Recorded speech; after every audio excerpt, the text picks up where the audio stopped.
That's going to be a tricky one to dance to.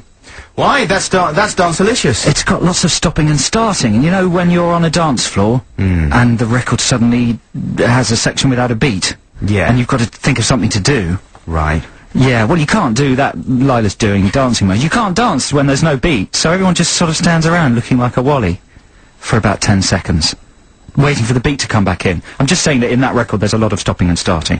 It doesn't matter, man. That's the Gorillaz for you. They're unpredictable. Other than that, good record, I think. Yeah, fantastic. That was called Feel Good Incorporated. That's the new single from the Gorillaz, taken from their second album, Demon Days. Follow-up to the 5 million selling first album by the Gorillaz. Can you believe it? That's got to make them one of the all-time great cartoon combos, surely. Who else is on that list? The cartoons? The Archies. Right. They did Sugar Sugar. And... Were they animated? They were animated, yeah. Right. And... can't think of anyone else. Let's think about that. Hi, this is Adam and Joe. Oh, before that, incidentally, you heard The Bravery with An Honest Mistake. And yes, we're Adam and Joe with you for the next 1 hour, 50 minutes here on XFM. And, well, I'll play the jingle, shall I? Yeah. That sounds interesting, let's talk about it. I always enjoy our little chats. I never know what you'll say. Have you seen that film, The Amityville Horror? It's a new film and it is brand new. I'm not sure about that new TV show. Did you hear the Prince of Charlie's comments? He just can't seem to get anything right. I'm not sure about that new TV show. That sounds interesting, let's talk about it. Let's start talking now. So we don't have to stick to that. That's not the manifesto for the show. I've written them down. I've written them down. What have you written? 1, Amityville Horror. 2, Prince Charles. 3, something that wasn't on that list. Okay. I do want to talk to you about the Amityville Horror situation. Yeah, I've got a lot to tell you about that. As a film expert, I'm just confused. But I'm very knowledgeable. About the posters. Yeah, because you know a lot about the original film, don't you? Yes, I do. So yeah, I want to chat to Joe, who's our film expert. Yeah, a bit later on about the new version. But listen. Make me a supermodel. It's gone a bit rubbish. No, it hasn't. It's got better and better. Really? I missed the last one. I'm trying to decide whether to go to the live final. Where is it? I don't know. You should go. Do you think it would be fun? Yeah, it's produced by the lady who used to produce the Adam and Joe show, and it's made by Tiger Aspect, who are a production company in the same building as our agents. I'm sure I could go. I could go. Who do you want to meet there? The sexy one, Alice. With the bug eyes and the floppy mouth. Wonky mouth. She's so hot. Do you know her? I know who you're talking about, yeah. I don't know her personally. I mean, she's got quite a strong look. She does. You might get sick of her after a bit, but for a couple of weeks it'd be amazing. Do you think she'd go out with me on those terms? Well, you've got a girlfriend. Yeah, I'm engaged. Yeah. But, do you think she'd go out with me on those terms? Yes. Yes, I think she would. Okay. I think she would. I think if she heard what you just said about her, she's got to win. She'd be very impressed. She has to win. Well, I'm sorry if listeners haven't been watching this, but it's basically down to 3 ladies to be the best supermodel in the world. And one of them looks like a sort of gangly Natalie Portman. And the other one looks like a big frosty ice queen. And the third one's got a wonky mouth, and she's very attractive. Did you watch the show where they put them in the tank? Yes, I did. I thought that was a bit lame, though, didn't you think? I love it. They said, they said, okay, now it's time for a tough modelling assignment for our prospective models. They don't know what they have to do, but they're going to have to throw themselves into it, literally, 100%. Yeah. It turns out to be a big tank of water with some eels or snakes swimming around in it. It just seemed a bit... Brilliant. It seemed brilliant. Like a lame kind of, I'm a celebrity, get me out of here challenge. It seemed brilliant. And then one of them didn't have to do it because she was feeling a bit ill. Poor thing. It was brilliant. It's brilliant. Well done. And the live final is on Monday. Monday. Don't miss it. If Alice with the wonky mouth doesn't win, there's going to be trouble. Well, listen, can we say, if Debbie Searle or anyone else connected with the programme is listening, could you call us 0871-222-1049. I really want to go and chat to all the models. Obviously, I won't make a part at any of them, but I'm interested in their careers. Joe wants to meet the models. Bodies. You could probably help them, man. I could help them. Give them a leg up. Yeah. Give them a leg up. Maybe I could help you give them a leg up. No, I'm not into that sort of thing. I'd love to give them a leg up. Anyway, we've got competition time already coming up sometime soon in the show. And also, it's celebrity regression therapy this week. That's right. And we're going to have a text competition. You'll be able to win tickets to see Feeder at the Brixton Academy or The Departure at the Ulu. And for Ditties in the Dock, in the final 20 minutes of the show. This week, it is instrumentals. Yeah. Would you say yours is a classic instrumental? Well, I don't know if it is. It is in my head. There we go. You've bent the rules. It was quite tricky for me to find an instrumental. Anyway, so we've chosen an instrumental each, and we'll be playing them off for Digits in the Dot, and every caller that gets through wins a copy of the Happy Mondays greatest hits. Plus, so lots of boutte. We have fantastic music, like this one from Howl. Oh, I've pressed the button. What is it? Yeah, there's only 2 buttons to press. You'd think it wouldn't be so hard. What rotten luck. Thanks, man.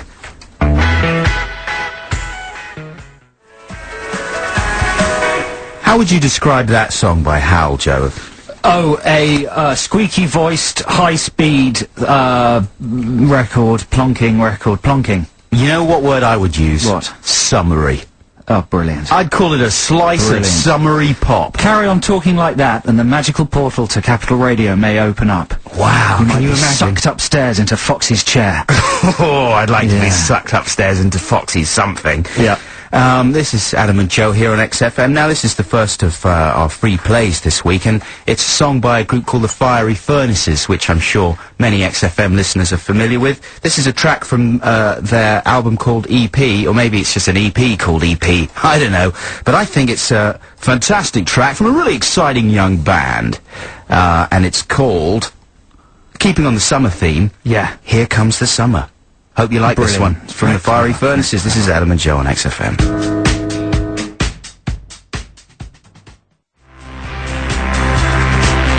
It just stops Wow. there. Music, it's as if bands are getting so desperate to discover a new sound that music's just going a bit insane at the moment, don't you think? It's like that record by Colour Me Bad, or whatever they're called. Do Me Bad Things, not Colour Me Bad. Colour Me Bad, They did I yeah. Want to Sex You Up, didn't they? Now, Do Me Bad Things, that record's sort of insane, fusing Donald Fagen It's with the sound of the future, Oasis. Joe. It's just hurting you. I'm past it, I'm over it. Yeah. No, the Yeah. Fiery Furnaces are great. That's one of the more straightforward tracks from them, actually. Their record, Blueberry Boat, is well worth a listen, but that is completely demented. Listen, still no call from anyone who works on Make Me a Supermodel. It's looking bad for my visit to the party on Monday. Just remind people how to get in touch with us, Joe. 0871 222 1049, text 83XFM, email adamandjoe@xfm.co.uk. That's it. Come on, Joe wants to get a leg up. Yeah. He wants to help them get legs up. Yeah. So give him a call, help him out. He wants to go to the live final. It's going to be competition time very shortly here on XFM. Stick with us. XFM.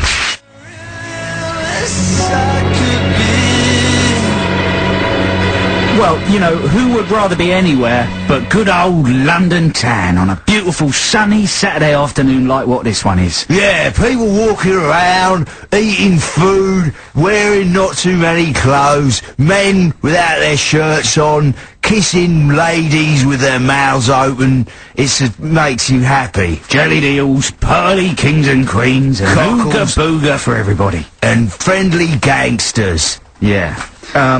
Now, Joe, I wanted to, incidentally, that was Razorlight. And this is Adam and Joe on XFM.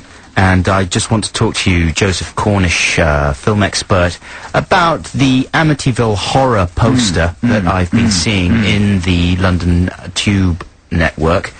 And it says at the top of it, I mean, obviously it's a remake, but it says at the top, from the producer of the Texas Chainsaw Massacre, Yeah. comes the Amityville Horror. So Yeah. it's basically kind of a weird revisionist take on horror for a whole generation that perhaps don't realise that Michael Bay, who produced the miserable remake of the Texas Chainsaw Massacre, is now producing the miserable remake of the Amityville Horror. Yeah, only the remake of the Texas Chainsaw Massacre wasn't that miserable. Was it quite good? It was alright. Oh. I wasn't a patch on the original, but it was alright. Well, there you go. It had a man, and his head was, there was a hole in his head, and the camera went through the hole, and out the other side. Did that make in your the day? first 5 minutes. Oh. Yeah, it sort of did, but I tell you that was the high point. Michael Bay, Listeners though- may or may not agree, the low point was, what's he called, Leatherface, in his nutty chop-up room, and he's shuffling past a sideboard, and there's various bits of human bodies on platters, and one of them is the head of the big ginger mountain man Harry Knowles from the Ain't It Cool website. Oh, what? That's sort of punctures the suspension of disbelief fairly rapidly. Anyway, Keep going. I thought you were going to say Jerry Halliwell there for a second. That would have been better. Michael Bay, I've just got a problem with Bay and anything Bay touches. Surely Michael Bay is, you know, the most evil man in Hollywood today. I'm just saying that because he's responsible for just the most cynical, money-making piles of dross that I can think of. For example, Pearl Harbor, he directed, and there can't be films much worse than that in the world. Armageddon. You're smiling. You like Armageddon, don't you? No, I was smiling about something else. Armageddon is terrible, yeah, well, it's terrible. You like Bad Boys, though, don't you? I'm a fan of Bad Boys 2. Bad Boys 2? Yeah. And, he's also produced, let's see, what else? The Island? That's right, that's yet to be released. That's Ewan McGregor and, some sort of cloning thing, thriller. Right. Yeah. But you know what interests me about the Amityville Horror? What? Is obviously it says based on a true story. Yeah. And it's obviously not true, is it? Well, it's not true to the extent that most sane people don't really believe in. And it just amazes me that it can last for this long, even though it's patently not true. It's actually based on a real, genuine, horrific murder. A guy called Ronnie DeFeo, who was involved in ganglands in Long Island, who shot his entire family. And then the house was going cheap, so the next family move in, can't pay their mortgage, decide to sort of flee the house and write a pretend ghost story to raise some money. And that's all that happened. It wasn't true.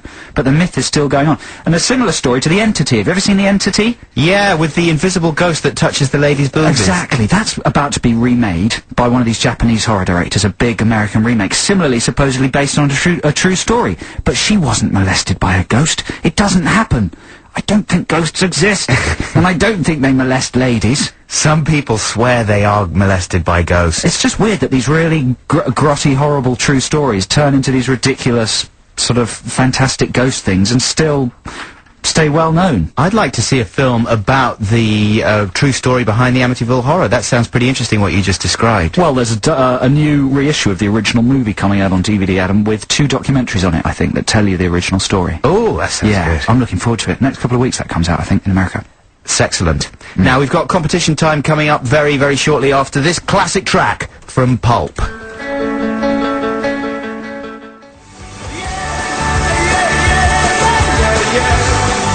Yeah. Oh, I miss Pulp.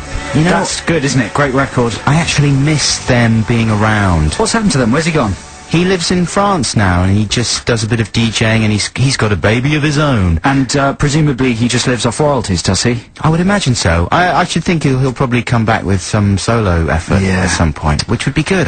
You know, the world's a poorer place without Cocker. Absolutely. So that was Babies by Pulp. This is Adam and Joe on XFM.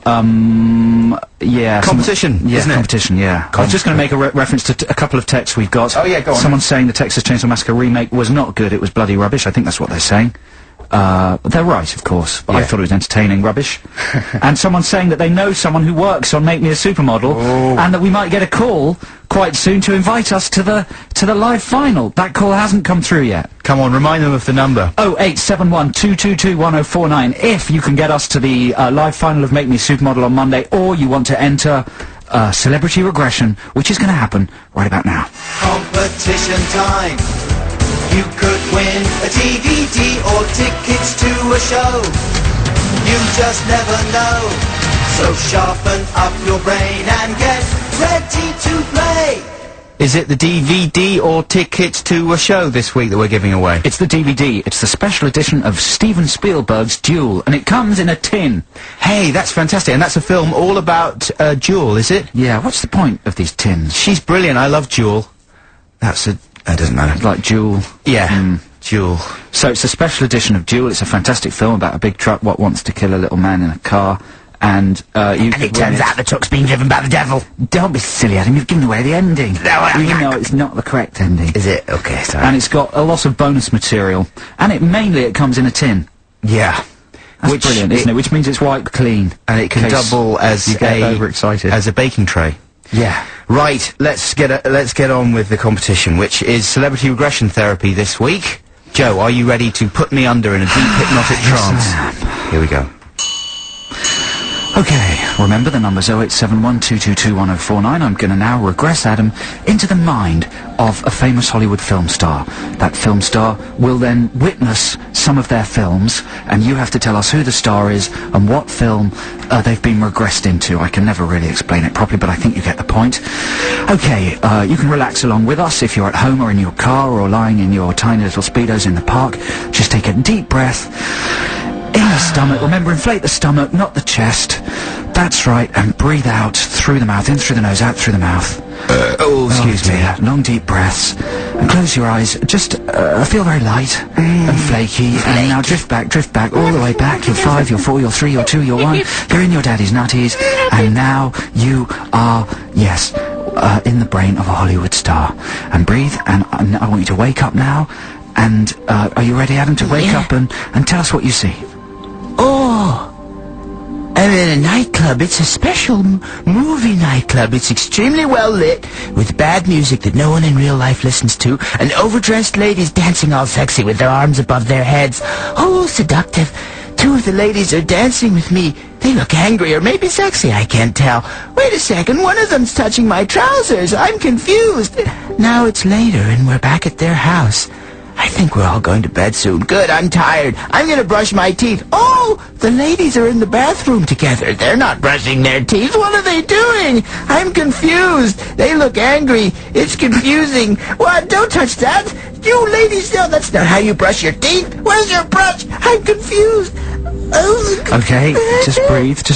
Very erotic regression there. Remember, 0871 222 1049. You could win a copy of Jewel if you know what film Adam's being regressed into and what star he's been regressed into. Let's take him into a different film. Adam, wake up, tell us what you see. Oh, I'm in a big room with lots of people wearing suits. They like me. I'm telling them what to do and they're doing it. That's my job. They're impressed. I'm impressive and fair-minded.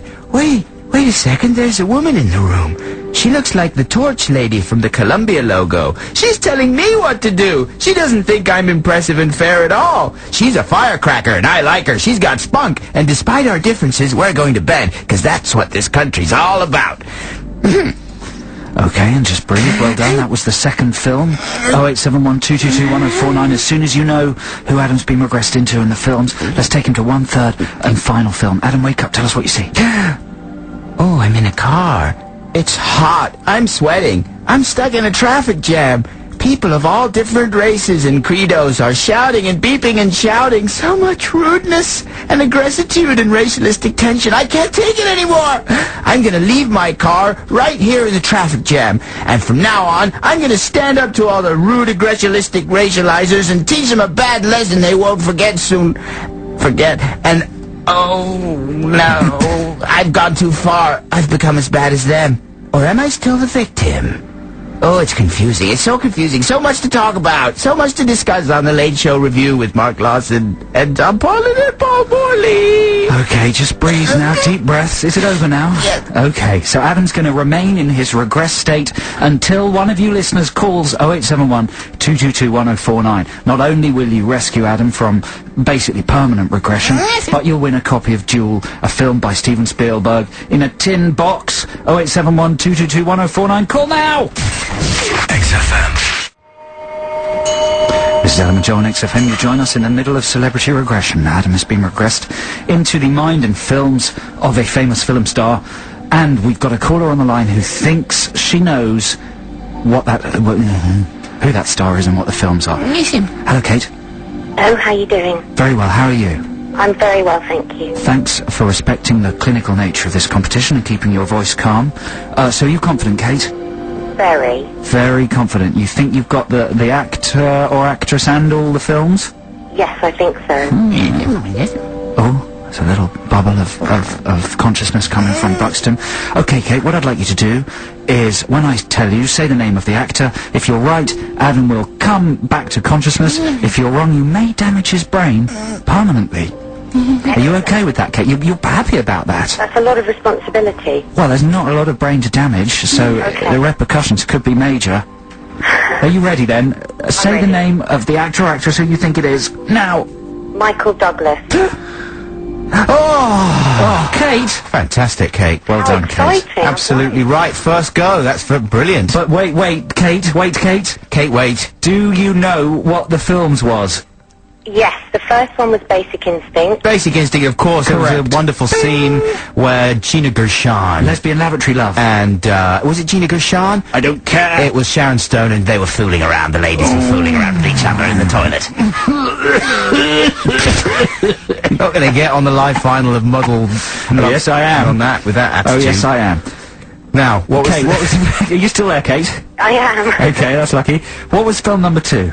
Film number 2 was Wall Street. Wrong. Hang on, Oh, hang Kate, on a you're second. wrong. Wrong. Am I? Yes, you're wrong. Now, you went... It was a big room with people wearing suits, so you went for Wall Street. Fair enough. I But, went for the Gordon Gekko scene. but then... Lunches no, for Winks. because there was a lady who came in, and she looked like the Torch lady from the Columbia logo, and that lady is... Annette Bening. Annette Bening. Yeah. So that film is where Douglas is playing beautifully, I might add, you know the what- American president. Do you know what we might have to do, Kate?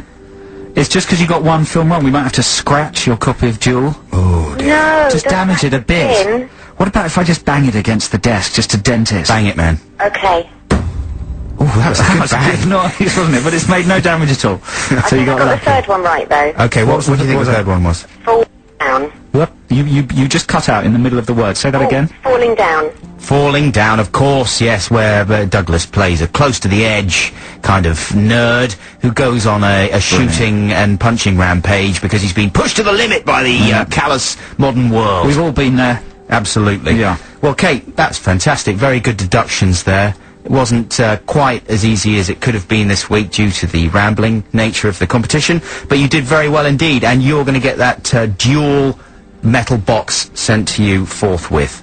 Thank you very much, boys. Thanks for calling, Kate. Thanks for for listening calling. as well. Thank you. Have a lovely Saturday. Have a wonderful weekend.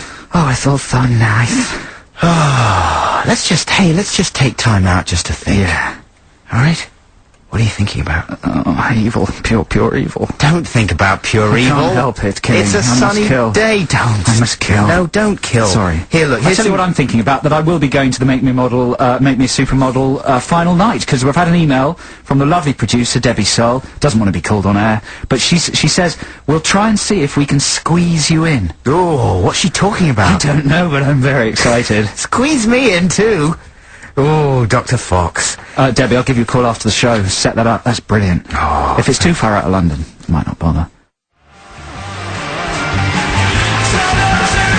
Hard Fi with Tied Up Too Tight. That was very good, I thought. Fantastic. This is Thanks. Adam and Joe on XFM. Yeah, well done, man. Thanks a lot, You must man. be really pleased with I'm that. really happy with that Hard Fi single. Yeah, good singing. Yeah, thanks a lot, man. Yeah. So listen, film posters.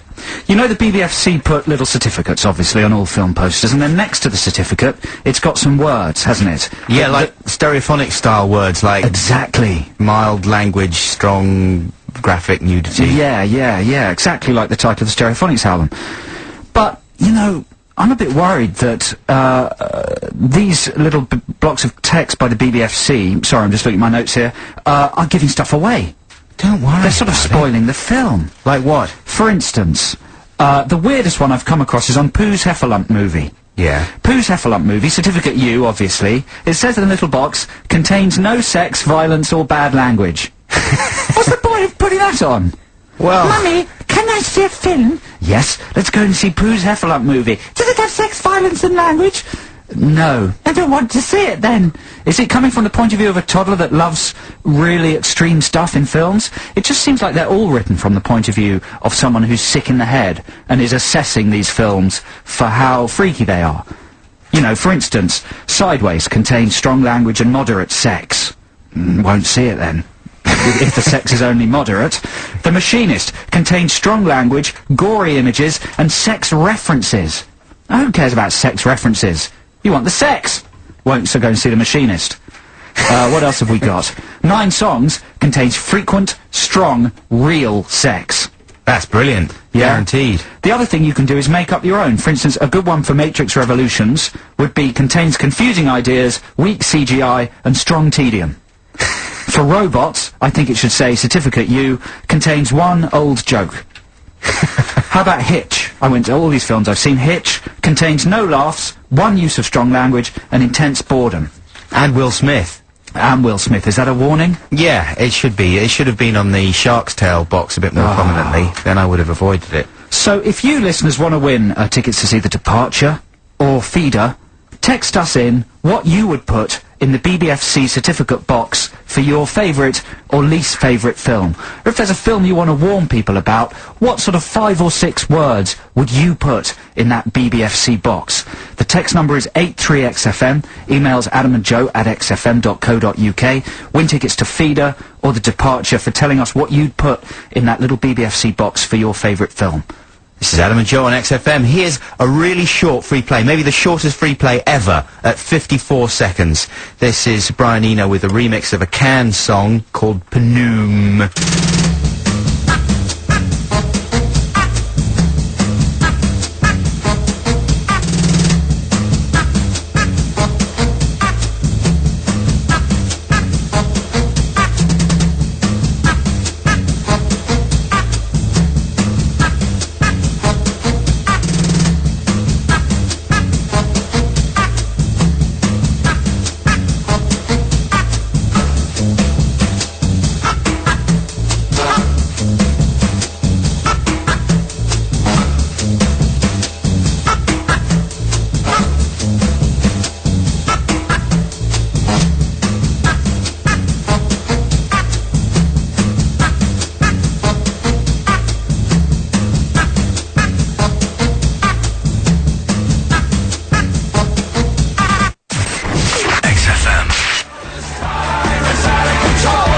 Wow, that's really worrying.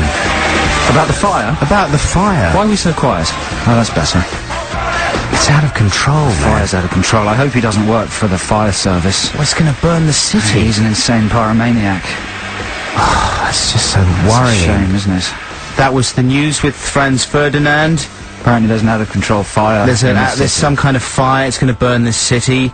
And before that, you heard Dakota by the Stereophonics. This is Adam and Joe on XFM. We've been asking you to text in what you would put in the BBFC box on a film poster for your favourite films. We've had some quite good ones. I've written some of them down.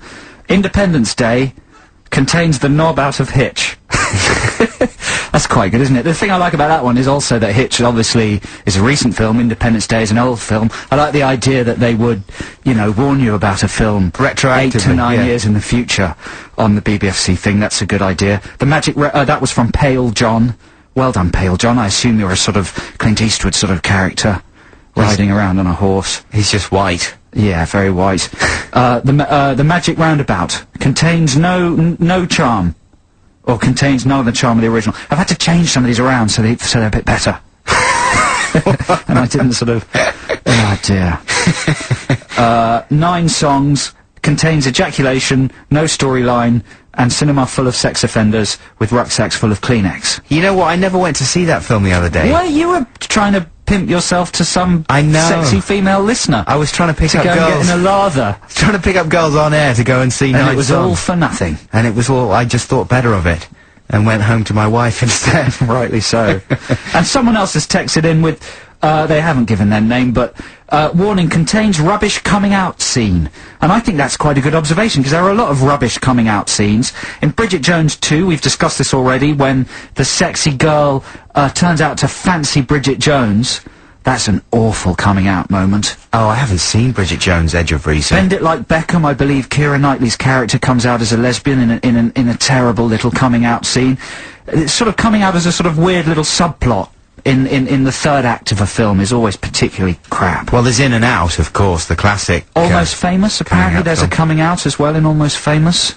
One of the band just goes, I'm gay, when and they're I on love you. Well, they think they're going to crash, Yeah. and suddenly he admits that he's gay. That's a good observation, rubbish coming out scenes. If I was gay, I'd be really patronised by all of those films. I am gay, and I am patronised by Alright, all good, those scenes. Good. I'm gay enough to be patronised. So are you going to give some prizes out then? No. Or are you going to keep asking Yeah, because people to send stuff in? we've got some more coming in, and maybe the next link we'll give away those tickets to Feeder or The Departure, and maybe get someone on the line. Oh, can you imagine? Call one of our texters back. Slightly frightening for people who've just texted in. We may be calling your numbers.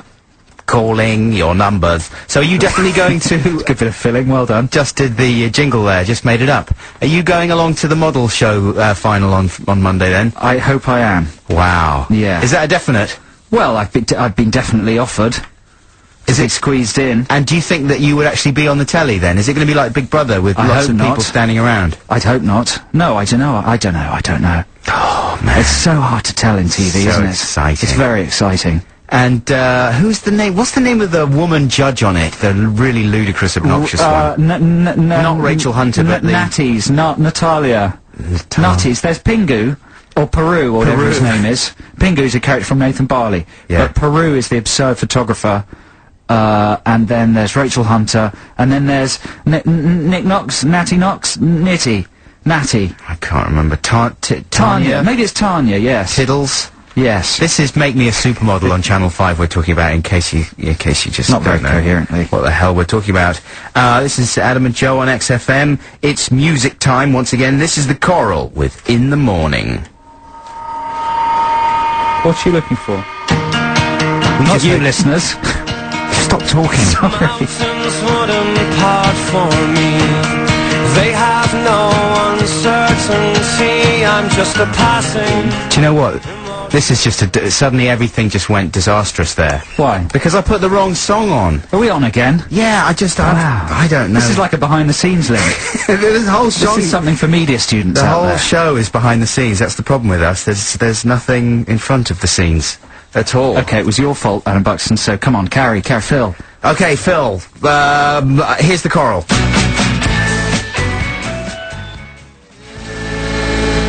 Well, there you go. That was worth actually getting to in the end, because it was fantastic. In the Morning by The Coral. Yeah, so listen, Valiant versus Robots. Oh, yeah, I've seen neither of them, but I'm very excited. You know, like any father of young children, these films become super important because you're guaranteed to have to sit through them about 500 times. It's an interesting period because, of course, they're both big CGI movies. One of them's British, one of them's American. They've both got the same people in them, both got Ewan McGregor and Jim Broadbent in them. So they're very similar. The main difference is one's British, one's American. So it's like a big test of whether the British film industry can make a big American-style CGI movie. I've seen Robots. I haven't seen Valiant. Valiant is about pigeons in the Second World War. That is correct, yeah. So, you know, and it looks as if Valiant won't make as much money as Robots. It's inevitable, I think, based on the fact that which word can a 3-year-old pronounce better? Valiant or Robots? Robots. Yeah. If you said to a child, do you want to see Robots or do you want to see Valiant? They'll go, you know, what does they won't even know what the second word means. They'll go, robots, won't they? Yeah, they love robots. Yeah, exactly. So, come on. I mean, they really should have thought that through at the development stage with Valiant. If I'd been on the crew of that film, I would have pointed that out. What would you have called it then? Pigeons. Pigeons or the Birdie film? Dirty birds. Dirty Birdies. Winged rats. Yeah. I don't know, something like that. But anyway, it got me thinking, and I'm thinking, well, you know, there's a way to make a talking bird movie very, very cheaply that no one has yet done. And this is it, okay? So the film's about a gay parrot.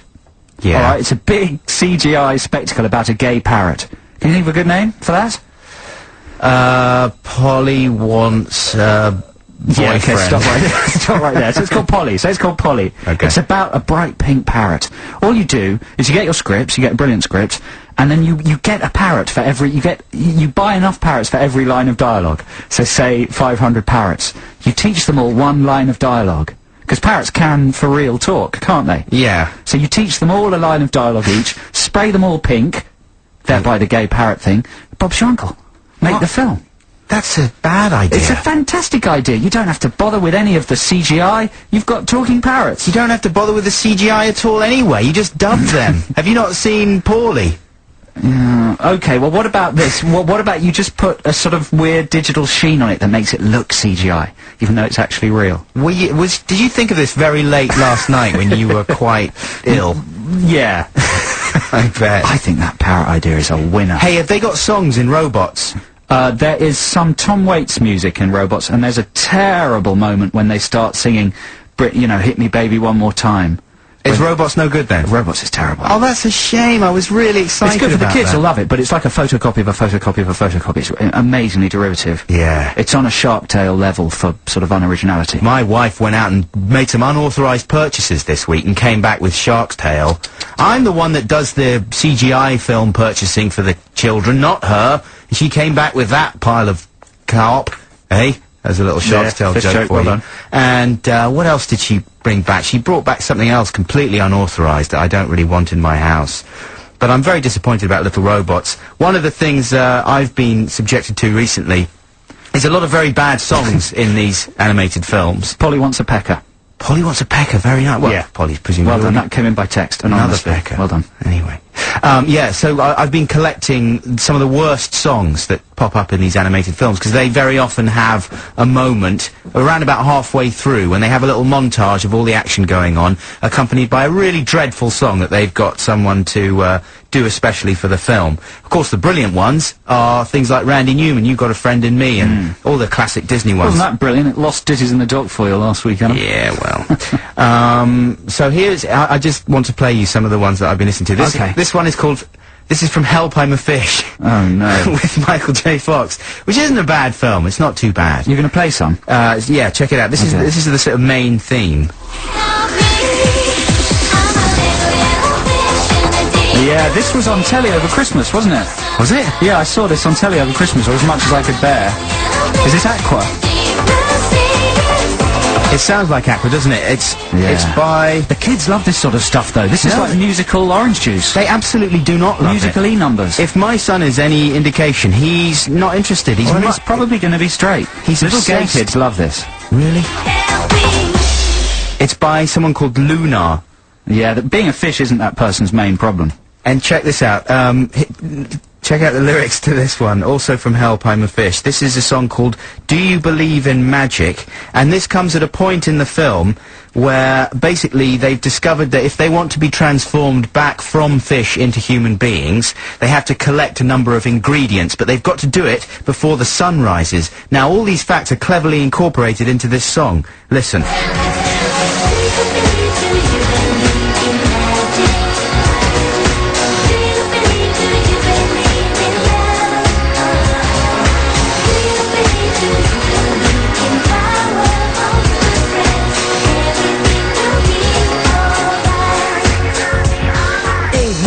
Being gathered, we're on the run. All of this needs to be done before the sun sets. My friends, I trust in what's next. Yeah, that's Pretty amazing rapping there. And they have these raps sort of pop up in these songs every now and again, as if people just sort of assume, well, kids, they like the rapping, and it'll be better for them if there's some rapping, so we'll put a rap in it. And, you know, even so-called rap geniuses like P. Diddy aren't immune from this kind of thing. This is a track from the Wild Thornberrys movie, which is fantastic. I recommend the Wild Thornberrys movie, but this is a rather low point at the end. Is this P. Diddy rapping? Yeah, check this out.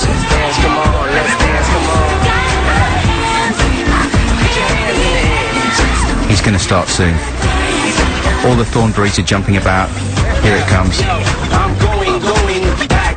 Let's dance to the music just like that. Move around, shake it up, yeah, I like that. It's a party, so I know you like that. Come on, I wanna see you dance some more. Let's keep it going, y'all move in the jam, come on. Till the morning, screaming out, hey, the ho. I don't think they understand. Get up, let's dance, come on. I'm going back.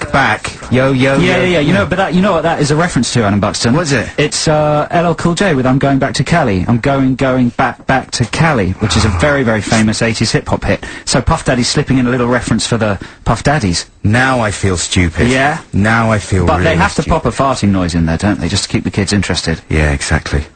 I don't know. Well, I'm finished. That's all. I just wanted to get those ones off my chest, and a few films there Wow, for you to... there you go. So that was sort of a 10 to 15 minute chat about CGI films. Yeah, sorry about that. Cartoon films. We'll be back shortly. XFM. Oh, that's tiring, isn't it? Every day I love you less and less by the Kaiser Chiefs. Can I just read out a quick email, Adam? Go on, then. On the subject of robots versus Valiant. It's a very nice email. Who's it from? From Nikki in York. She says, love the show. regarding the subject of Robots versus Valiant, I took my son to the cinema. He's 4. I asked him what he wanted to see, Robots or Valiant. And he replied, nah, I don't want to see Robots as it's on telly. Referring to the BBC's Little Robots with Lenny Henry. That's right. I want to see the Pidgeys. The Pidgeys. That's what they should have called it. Pidgeys. He laughed all the way through. I couldn't understand why he found it so funny. Oh, I wish I was a kid again, in brackets. He wanted to watch it again. There we go. So that's sweet, isn't it? But he said, after it, he said it was okay, but Incredibles is far better. Oh, wow. So there you go. She wants us to play Ian Brown's The Sweet Fantastic, 'cause it's the only song that can get her 11-week-old daughter off to sleep. Have we got that? Well, we haven't got time, I'm afraid, Nikki. But thanks for that email. That's very nice. And, our text competition's been to, make up a BBFC warnings box for your favourite film. We've got John on the line. Hello, John. Hello. How are you? Oh, I'm alright. I'm quite hungover, but oh dear. Alright. And, your texts are under the name of Pale John. Yes, that's right, yeah. Can you explain that to us, please? Well, I'm a chef, so I spend all day under artificial light and not getting any sun. Right, so do your friends call you Pale John? No, that's just a personal moniker. Are you so pale that when you go out in the sun you actually make people go snowblind? You know, you actually can't be looked at with your shirt off. I used to be like that. Well, yes, I do. I do look quite like Brian Molko or him out of The Cure. Are you very scrawny as well, John? Yes, I have a pigeon chest. So you look a bit like the guy from, what are they called? Not the Stereophonics, but the Stereo MCs. A little bit, yeah. You know, the skeletal guy who always used to hold his hands out in photos. That was the only pose he could do, was hands close to the lens. Or maybe like, Christian Bale in his new film when he... The Machinist, yes. He's lost a lot of weight. Yes. Yeah, well, that's not good, John. You should have some cakes and get some sun. But your texts were very good. They were our favourites. I've edited them a bit, because the point of these BBFC boxes is they're very succinct. I particularly like yours for Cruel Intentions, which would be, contains that bit in the park. Yes. Because let's face it, that's all anyone cares about. There's quite a good bit in the bedroom as well, isn't there? Well, with Ryan Philippe. No, the bit in the park's the only bit I've watched, I think. Yeah, well, fair enough.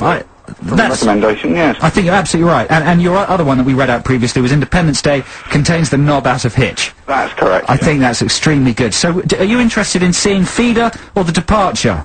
I think The Departure.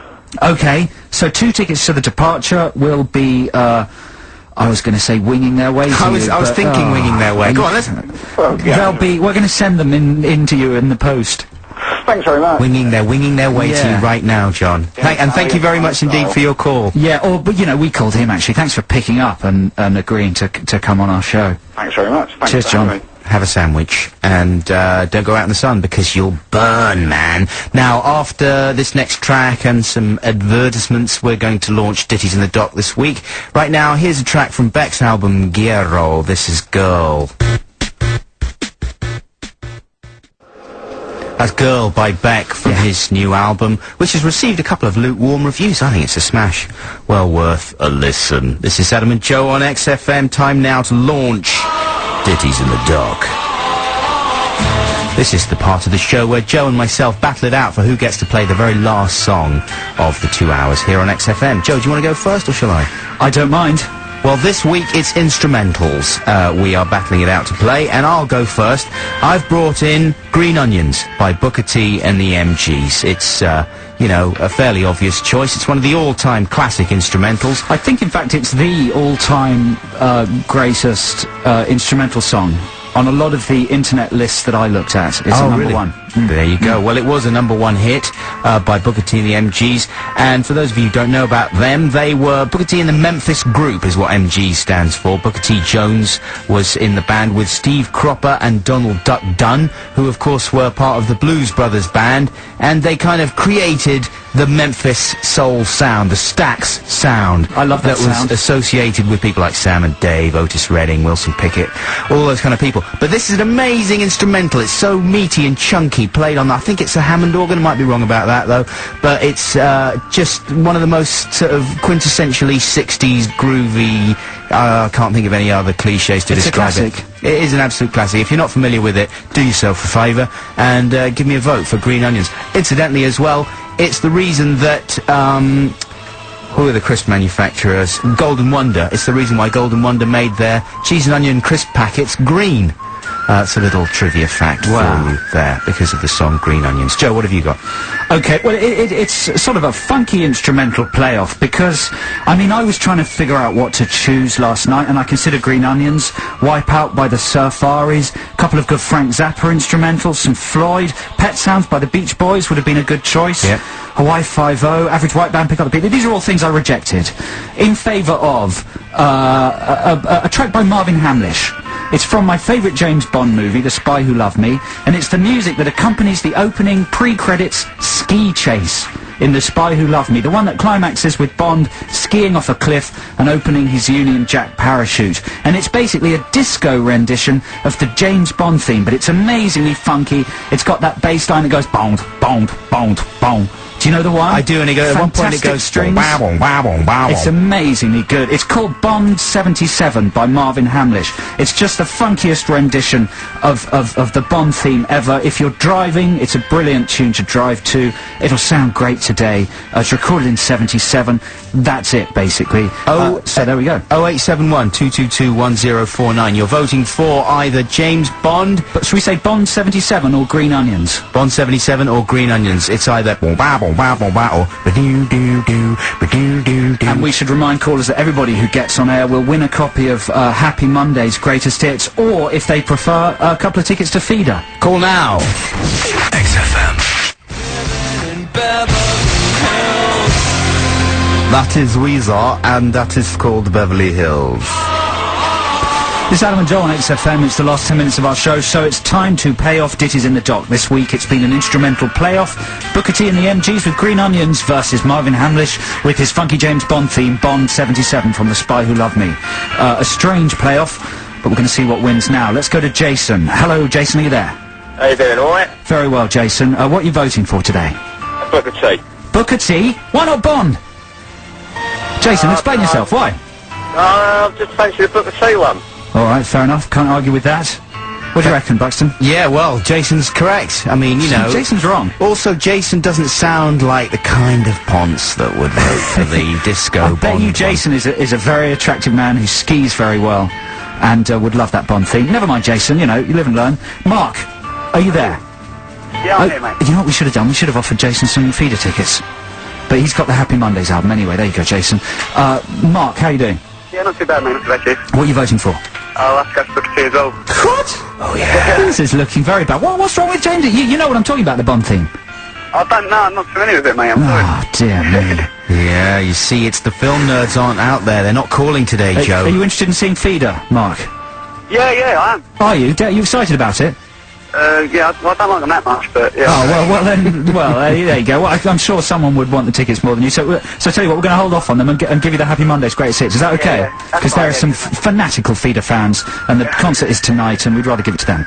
Thanks for calling, Mark. So it's 2-0 to Buxton with Booker T. Cornish needs a vote, otherwise he's out of the picture with his gay Bond theme. It is not gay. It's slightly gay. Douglas. Is that Douglas, the storyboard artist again? Oh, Douglas has gone. Paul. Hello, Paul. Hiya. How you doing? Yeah, very good. Oh, you've got Rugrats there. Don't call them Rugrats. Why not? Because it's demeaning to the babies. Okay, you've got children there. No, they're next door, actually. Really? They're next door? Oh, boy, they're loud, aren't they? They're loud. Oh, you need to get an Asbo on those ones. Quick as you can. So what are you voting for, Paul?